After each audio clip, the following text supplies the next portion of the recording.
ఆంధ్రప్రదేశ్ ఆర్థిక పరిస్థితి ఎలా ఉంది అనేది ఇప్పుడు అందరి చర్చ కూడా. ఎందుకంటే చంద్రబాబు నాయుడు భారీ ఎక్స్పెక్టేషన్స్తో అధికారంలోకి వచ్చారు. భారీ ప్రణాళికలు కూడా ఉన్నాయి. నేను ఈ లెక్కలు కూడా మీకు చెప్పాను ఇంతకుముందు.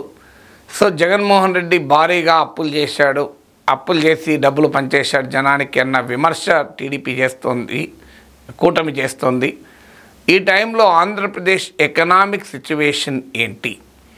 సో ఈ ఎకనామిక్ సిచ్యువేషన్ను బడ్జెట్ డాక్యుమెంట్లను కోట్ చేస్తూ ప్రముఖ బిజినెస్ డైలీ బిజినెస్ స్టాండర్డ్ ఒక వ్యాసాన్ని ప్రచురించింది. బిజినెస్ స్టాండర్డ్లో ఇచ్చినటువంటి టేబుల్ను నేను మీకు చూపెడుతున్నాను. ఇది నేను సొంతగా సేకరించిన డేటా కాదు, as per the business standard data.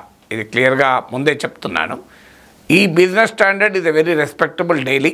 So ఈ పత్రిక ఇచ్చినటువంటి సమాచారం ప్రకారం కీ ఎకనామిక్ ఇండికేటర్స్ ఎలా ఉన్నాయి? 2014-15 చంద్రబాబు నాయుడు తొలిసారి విభజిత ఆంధ్రప్రదేశ్కి ముఖ్యమంత్రి అయినప్పటి నుంచి జగన్మోహన్ రెడ్డి ముఖ్యమంత్రి బాధ్యతల నుంచి పక్కకు తొలగిన సమయం వరకు ఈ కంపారిటివ్ డేటా మీరు స్క్రీన్ పైన చూస్తున్నారు.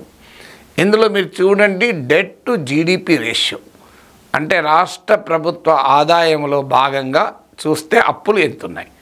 ఇది ఎందుకు ఇంపార్టెంట్ అంటే అప్పులను మనము అబ్సల్యూట్ నెంబర్స్లో చూడకూడదు. స్టాటిస్టిక్స్ను ఎవరికి కావాల్సిన రీతిలో వాళ్ళు అన్వయించుకోవచ్చు.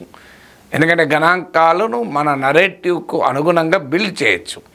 కానీ ఎప్పుడైనా డెట్ను జీడిఎస్డిపి గ్రాస్ స్టేట్ డొమెస్టిక్ ప్రొడక్ట్లో భాగంగా చూస్తారు. ఎందుకంటే మన ఆదాయాన్ని పెరుగుతున్న కొద్దీ మనం అప్పు ఎక్కువ చేసినా ఇబ్బంది ఉండదు. అందువల్ల ఆదాయంలో భాగంగా అప్పు పెరగకూడదు. ఆదాయం నార్మల్గా అప్పు పెరిగితే ప్రమాదం లేదు. మీకు ఆదాయము సంవత్సరానికి 1,00,000 రూపాయలు ఉన్నప్పుడు మీరు 20,000 అప్పు చేయడం వేరు.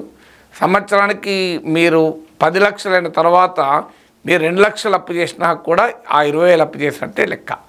అందుకే డెట్ టు జిఎస్డిపి రేషియో చూస్తారు. ఇది చంద్రబాబు నాయుడు ముఖ్యమంత్రి అయినప్పుడు 2014-15 రాష్ట్రం విడిపోయినప్పుడు అరౌండ్ 28% ఆఫ్ జిఎస్డిపి ఉండే. ఇది ఈ 10 ఏళ్లలో ఎప్పుడు కూడా ఇంతకన్నా తగ్గలే. సో అరౌండ్ 28% మినిమంగా ఉంటూ వచ్చింది. చంద్రబాబు నాయుడు ఈవెన్ 18-19 ఫైనాన్షియల్ ఇయర్లో చంద్రబాబు నాయుడు ప్రభుత్వం పోయే సమయానికి కూడా అరౌండ్ 28% ఆఫ్ జిఎస్డిపిగానే ఉండే. ఆల్మోస్ట్ సిమిలర్ రేంజ్లో ఉంది ఆయన అధికారంలోకి వచ్చినప్పుడు, అధికారం వదిలినప్పుడు. కానీ క్లియర్గా జగన్మోహన్ రెడ్డి అధికారంలోకి వచ్చాక జిఎస్డిపిలో భాగంగా అప్పులు చేయడం పెరిగింది. ఇది క్లియర్గా మనకు కనబడుతుంది డేటాలో. 33% ఆఫ్ జిఎస్డిపికి పెరిగింది. 32-33 రివైజ్ ఎస్టిమేట్స్ ప్రకారం కాస్త 33% తక్కువ. సో 28% ఆఫ్ జిఎస్డిపి నుంచి 30-33% ఆఫ్ జిఎస్డిపి పెరిగింది. అంటే దీని అర్థం ఏంటి? జగన్మోహన్ రెడ్డి అధికారంలోకి వచ్చాక ఆదాయానికి తో పోలిస్తే అప్పు ఎక్కువ చేశారు. అంటే ఆదాయానికి అప్పు నిష్పత్తి పెరిగింది.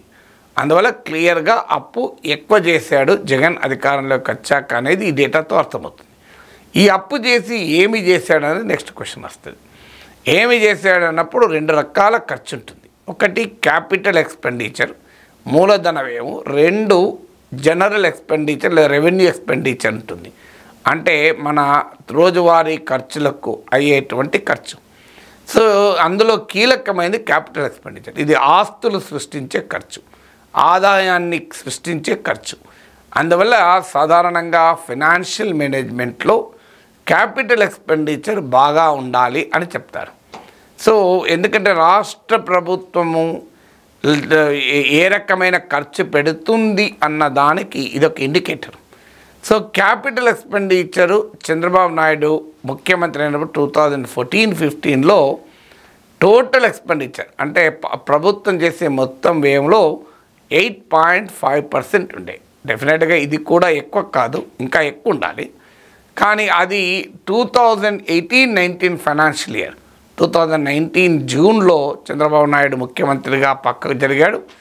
అందువల్ల ఈ ఫైనాన్షియల్ ఇయర్ తర్వాత 2019-20లో 2 నెలలే చంద్రబాబు నాయుడు ముఖ్యమంత్రిగా ఉన్నాడు. మిగతా 10 నెలలు జగన్ ముఖ్యమంత్రిగా ఉన్నాడు. మీరు స్క్రీన్ పైన చూడండి, ఇది 8.5% నుంచి కాస్త 12.2% పెరిగింది. అంటే 2014-15తో పోలిస్తే 2018-19లో 12.2% పెరిగింది. కానీ జగన్మోహన్ రెడ్డి ముఖ్యమంత్రి అయిన వెంటనే 2019-20 నుంచే బాగా తగ్గడం స్టార్ట్ అయింది. ఈవెన్ అరౌండ్ 7% ఉంది ఫస్ట్ ఇయర్. అది ఆ తర్వాత కాస్త ఇంప్రూవ్ అవుతూ ఫైనల్గా 2023-24కి వచ్చే వరకు 11.9% ఉంది. స్క్రీన్ పైన ఆ డేటా కూడా మీకు చూపెడుతున్నాను. బిజినెస్ స్టాండర్డ్ పత్రికలో వచ్చింది. అంటే బాగా తగ్గినా కూడా చంద్రబాబు నాయుడు లాస్ట్ ఇయర్తో పోలిస్తే దాదాపు ఆ రేంజ్కు మళ్ళీ వచ్చింది క్యాపిటల్ అవుట్లే. మధ్యలో మాత్రం చాలా బాగా తగ్గింది. సో అందువల్ల అప్పు చేసిన దాన్ని మూలధన వ్యయానికి కన్నా కూడా, అంటే ఆదాయాన్ని తీసుకొచ్చి ఎంప్లాయ్మెంట్ క్రియేట్ చేసి ఎకనామిక్ యాక్టివిటీని పెంచి డెవలప్మెంట్కు కారణమయ్యే ఖర్చు పెట్టలేదు. అందుకే మనం గతంలో కూడా చాలా విశ్లేషణలు నేను చెప్పాను. వెల్ఫేర్లో జగన్మోహన్ రెడ్డికి ఫుల్ మార్కులు వచ్చినా మీకు ఈ డెవలప్మెంట్ విషయంలో బాగా దెబ్బతిన్నాడు. Development versus welfare, economic growth versus welfare, ఈ రెండిట్లో బాగా దెబ్బతిన్నాడు అని చాలాసార్లు చెప్పుకున్నాం. ఎకనామిక్ గ్రోత్ను, డెవలప్మెంట్ను, వెల్ఫేర్ను బ్యాలెన్స్ చేయకపోవడమే జగన్మోహన్ రెడ్డి చేసిన రాంగ్ పాలిటిక్స్, రాంగ్ ఎకనామిక్స్. అదే ఆయన అధికారం కోల్పోవటానికి కారణమైంది. ఎకనామిక్ యాక్టివిటీ పెంచే ఎక్స్పెండిచర్ కాకుండా ఇతరత్ర ఎక్స్పెండిచర్ ఎక్కువ చేశాడు. అందువల్ల జగన్మోహన్ రెడ్డికి కూడా అదే చెప్పాడు. నేను అధికారంలోకి వచ్చాక అద్భుతమైన ఇన్ఫ్రాస్ట్రక్చర్ బిల్డ్ చేసినా అని చెప్పలే. నేను అధికారంలోకి వచ్చాక 2,70,000 కోట్ల రూపాయలు బటన్ నొక్కి నేరుగా మీ అకౌంట్లో వేశానని చెప్పాడు. ఇది నేను గతంలో కూడా చెప్పాను, ఎప్పుడు చెప్పడం కాదు. బటన్ నొక్కడానికి ముఖ్యమంత్రులు అవసరం లేదు, బటన్ నొక్కడానికి బ్యాంక్ క్యాషియర్ సరిపోతాడని. సో జగన్మోహన్ రెడ్డి గవర్నెన్స్లో ఉన్న ప్రధానమైన లోపము ఆయనను పొలిటికల్గా దెబ్బతీసింది కూడా ఈ డెవలప్మెంట్ ఎక్స్పెండిచర్ సరిగా లేకపోవడం. దీనివల్ల ఎంప్లాయ్మెంట్ జనరేట్ కాలేదు. దాంతో ప్రజల్లో కూడా ఆందోళన క్లియర్గా కనబడింది. అందువల్ల క్యాపిటల్ అవుట్లే సరిగా లేదు అంటే అర్థం అప్పులు చేసి ఆస్తుల కల్పన పైన, ఉపాధిని కల్పించే ఎక్స్పెండిచరు, ఆర్థిక కార్యకలాపాలను ఇంప్రూవ్ చేసే ఎక్స్పెండిచర్ చేయలేదు అని. సో మరి దీని ప్రభావం ఏంటి అన్నప్పుడు ఆటోమేటిక్గా మనకు ప్రజలకు డబ్బులు వచ్చాయి, కానీ ఎకానమీ బిల్డ్ కాలే. ప్రజలకు డబ్బులు వచ్చిన మాట నిజం. అందుకే మీరు చూడండి, పర్ క్యాపిటల్ ఇన్కమ్ చూడండి, చాలా ఇంట్రెస్టింగ్గా ఉంటుంది. పర్ క్యాపిటల్ ఇన్కమ్ గ్రోత్ మాత్రం చంద్రబాబు నాయుడు హయాంలోనూ జగన్మోహన్ రెడ్డి హయాంలోనూ కూడా దేశ పర్ క్యాపిటల్ ఇన్కమ్తో పోలిస్తే పెరుగుతూ వచ్చింది. ఈ 10 ఏళ్లలో ప్రతిసారి భారతదేశ తలసరి ఆదాయం కన్నా ఆంధ్రప్రదేశ్ తలసరి ఆదాయం ఎప్పుడూ కూడా ఎక్కువ ఉంది. అందువల్ల it is a very progressive state. So మీకు 2014-15 చంద్రబాబు నాయుడు మొదటిసారి ముఖ్యమంత్రి అయినప్పుడు విభజిత ఆంధ్రప్రదేశ్కు 108% ఉంది. అంటే 100 రూపాయలు దేశ ఆదాయం ఉంటే తలసరి ఆదాయం భారతదేశంలో పర్ క్యాపిటల్ ఇన్కమ్ ఉంటే ఆంధ్రప్రదేశ్లో 108 రూపీస్ ఉంది. ఇది కాస్త మీకు 122 వరకు వచ్చింది 2018-19లో. అంటే ఇండియా పర్ క్యాపిటల్ ఇన్కమ్కు ఏపీ పర్ క్యాపిటల్ ఇన్కమ్కు గ్యాప్ పెరుగుతూ వచ్చింది. అంటే Andhra Pradesh was performing better than India. ఈ ట్రెండ్ మీకు జగన్మోహన్ రెడ్డి వచ్చాక కూడా కొనసాగింది. మీరు స్క్రీన్ పైన చూడండి, ఆ డేటా కూడా బిజినెస్ స్టాండర్డ్ ఇచ్చినటువంటి డేటా మీకు చూపెడుతున్నాను.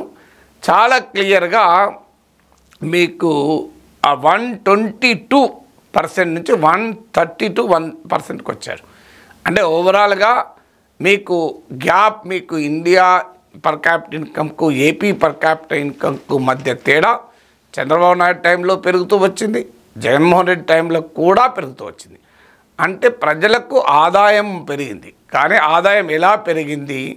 ఆర్థిక కార్యకలాపాలు ఇంప్రూవ్ అయ్యి, ఎంప్లాయ్మెంట్ జనరేట్ అయ్యి, ప్రజలు తమంతట తాము సంపాదించుకుని ఆదాయం పెరగలే.